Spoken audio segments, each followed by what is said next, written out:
Hi everyone. ಅತಿಥಿ ಶಿಕ್ಷಕರ ನೇಮಕಾತಿ ದಿನಾಂಕದ ಬಗ್ಗೆ ಅಪ್ಡೇಟ್ ಕೂಡ ಕೊಟ್ಟಿದ್ದಾರೆ. ಮೆರಿಟ್ ಆಧಾರದ ಮೇಲೆ ಟಿ ಇದ್ದವ್ರನ್ನ ಪ್ರಿಫರೆನ್ಸ್ ಕೊಡುವ ಸಾಧ್ಯತೆ ಕೂಡ ಇದೆ. ನೋಡೋಣ ಬನ್ನಿ. ನಿಮಗೆ ಗೊತ್ತಿರೋಗೆ ಜೂನ್ 1ರಿಂದ ನಿಮಗೆ ನೇಮಕಾತಿ ಶುರುವಾಗುತ್ತೆ. ಅತಿಥಿ ಶಿಕ್ಷಕರ ನೇಮಕಾತಿ ಈಗ 9,730 ಅತಿಥಿ ಶಿಕ್ಷಕರ ನೇಮಕಾತಿ ಆಗ್ತಾ ಇದೆ. ನಾನು ಕೂಡ ವಿಡಿಯೋ ಅಪ್ಲೋಡ್ ಮಾಡಿದ್ದೀನಿ. ಅದರಲ್ಲಿ ಬಂದ್ಬಿಟ್ಟು ನಿಮಗೆ ಯಾವ ರೀತಿ ನೇಮಕಾತಿ ಆಗುತ್ತೆ ಅಂದ್ರೆ ಶಾಲಾ ಮುಖ್ಯ ಶಿಕ್ಷಕರ ಮೂಲಕವೇ ಈ ನೇಮಕಾತಿ ಕೂಡ ಆಗುತ್ತೆ. ಮೊದಲು ಗಣಿತ, ವಿಜ್ಞಾನ ಮತ್ತು ಇಂಗ್ಲಿಷ್ ವಿಷಯಗಳಿಗೆ ನಿಮಗೆ ಆದ್ಯತೆ ಕೊಡ್ತಾರೆ. ಎಲ್ಲಾ ಶಾಲೆಗಳ ನೇಮಕಾತಿ ಕೂಡ ಆಗುತ್ತೆ. 12,500 ರೂಪಾಯಿ ನಿಮಗೆ ಬರುತ್ತೆ. ಇಲ್ಲಿ ನಿಮಗೆ ಸಂಪೂರ್ಣವಾಗಿ ಮೆರಿಟ್ ಅದರ ಮೇಲೆ ಕೊಡ್ತಾರೆ. ಆದ್ಯತೆ ಕೂಡ ಸಿಗುತ್ತೆ. ಲೈಕ್ ನಿಮಗೆ ಇನ್ ಕೇಸ್ ಇನ್ಫ್ಲೂಯೆನ್ಸಸ್ ಇದ್ರೆ ಆಸ್ ಯೂಶುವಲ್ ನಿಮಗೆ ಅದೇನು ನಾನೇನು ನಿಮಗೆ ಸೀಕ್ರೆಟ್ ಅಂತ ಹೇಳೋಕ್ಕಾಗೋದಿಲ್ಲ.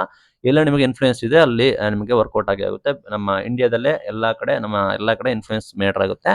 ಪ್ಲಸ್ ನಿಮಗೆ ಆದ್ಯತೆ ಕೊಡ್ತಾರೆ. ನಿಮಗೆ ಯಾವ ವಿಷಯಗಳಲ್ಲಿ ಆದ್ಯತೆ ಇದೆ, ಪ್ಲಸ್ ನಿಮಗೆ ಕನಿಷ್ಠ ಕ್ವಾಲಿಫಿಕೇಶನ್ ಮತ್ತೆ ಮೆರಿಟ್ ಇದ್ರೆ ನಿಮಗೆ ಕನ್ಸಿಡರ್ ಕೂಡ ಮಾಡ್ತಾರೆ. ಟೆಟ್ ಕೂಡ ಇದ್ರ ಕನ್ಸಿಡರ್ ಕೂಡ ಮಾಡ್ತಾರೆ. ಮೇನ್ ಥಿಂಗ್ HSTR ಲೈಕ್ ನಿಮಗೆ ಪ್ರೌಢಶಾಲಾ ಶಿಕ್ಷಕರದ್ದು ಕೂಡ ಸಾಕಷ್ಟು ಇದೆ. ಅದು ಕೂಡ ನಿಮಗೆ ಬಿಗ್ ಅಪ್ಡೇಟ್ ಕೂಡ ಆಗುತ್ತೆ. ಖಾಲಿ ಹುದ್ದೆಗಳನ್ನ ಭರ್ತಿ ಮಾಡ್ತಾರೆ. ಬಿಕಾಸ್ ನಿಮಗೆ ಕಾಯಂ ಶಿಕ್ಷಕರ ನೇಮಕಾತಿನ ಮುಂದೂಡಿಕೆ ಮಾಡಿದ್ದಾರೆ. ನೆಕ್ಸ್ಟ್ ನಿಮಗೆ ಆ ನಿಟ್ಟಿನಲ್ಲಿ ಘೋಷಣೆ ಕೂಡ ಮಾಡಿದ್ದಾರೆ. ಜೂನ್ 1ರಿಂದ ತಾಲೂಕುವರೆಗೂ ವಿವರ ಕೊಡ್ತಾರೆ. ನಿಮಗೆ ಇಲ್ಲಿ ಯಾವುದೇ ರೀತಿ ರಿಸರ್ವೇಶನ್ ಬಗ್ಗೆ ಮೆನ್ಷನ್ ಕೂಡ ಮಾಡಿಲ್ಲ. ಟೆಟ್ ಕೂಡ ಮೆನ್ಷನ್ ಮಾಡಿಲ್ಲ.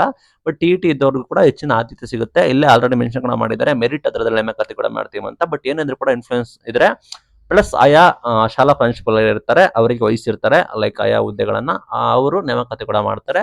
ಹುದ್ದೆಯ ವಿವರಗಳನ್ನ ಜಿಲ್ಲಾವಾರು ಮಾಹಿತಿಯನ್ನು ನಮಗೆ ಆಲ್ರೆಡಿ ಕೊಟ್ಟಿದ್ದಾರೆ. ಜೂನ್ 1ರಿಂದ ಪ್ರಕ್ರಿಯೆ ಶುರು ಆಗುತ್ತೆ. ಯಾರೆಲ್ಲ ಇದ್ದಾರೆ ಅವರಿಗೆ ಬಿಗ್ ಅಪ್ಡೇಟು.